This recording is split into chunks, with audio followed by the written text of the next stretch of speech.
ఆరోగ్య సురక్షా కేంద్రాలు అసలు పేరు ఏదైతే మన విలేజ్ క్లినిక్స్ వైఎస్ఆర్ క్లినిక్స్ అంటున్నారు చూడండి, అది సిటీలోదైనా పల్లెటూళ్ళలో అయినా కేంద్ర ప్రభుత్వపు నిధులతో, భూమి రాష్ట్ర ప్రభుత్వాన్ని, నిధులు కేంద్ర ప్రభుత్వాన్ని, ఎక్విప్మెంట్ కూడా 60% 70% కేంద్రం ఇస్తుంది. అలాగే జీతాల్లో కూడా 60-70% కేంద్రం ఇస్తుంది. అవి దేశవ్యాప్తంగా ఇస్తున్నారు.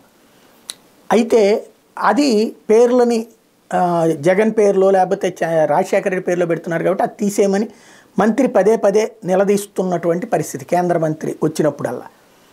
దాంతో వచ్చిన కోపమో ఏమో కానీ కేంద్ర ప్రభుత్వపు పథకం బీసీలకు నోటి దగ్గరకు వచ్చిన ముద్ద, మనకి ఇంటింటికి 40 కుటుంబాలకు వాలంటీర్ ఉన్నారు, వాళ్ళ చేత అప్లికేషన్ పెట్టించచ్చు కదా, పెట్టించట్లేదు రాష్ట్ర ప్రభుత్వం.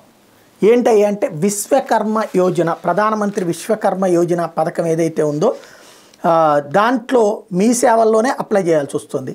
ఇందులో చేతి వృత్తులు, హస్తకళాకారులు వీళ్ళకి లోన్స్ ఇస్తారు.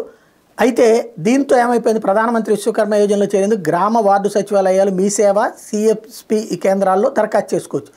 సచివాలయాల్లో ఈ దరఖాస్తుల నమోదు తక్కువ ఉంది, ఎందుకంటే వాలంటీర్లు ఎవరు ఇనిషియేటివ్ తీసుకోవట్లేదు కాబట్టి. చేస్తే ఇనిషియేటివ్ తీసుకుంటే చేయించేయగలరు వాలంటీర్, అలా కాకుండా సచివాలయానికి వెళ్ళి చేయించుకోవాలి. దానివల్ల అక్కడ అది ఉంది. మీ సేవా కేంద్రాల దగ్గరికి వెళ్తే వాళ్ళేమో సర్వర్లు పనిచేయట్లేదని ఎప్పటికప్పుడు వేధిస్తున్నారు, లేదా ఎక్కువ డబ్బులు డిమాండ్ చేస్తున్నారు. జగన్ తలుచుకుంటే ఈ పథకంలో బోలెడంతమంది లబ్ధి పొందుతారు, కాకపోతే పేరు మనకి రాదు అనుకుంటున్నారు, ఏంటో తెలియదు.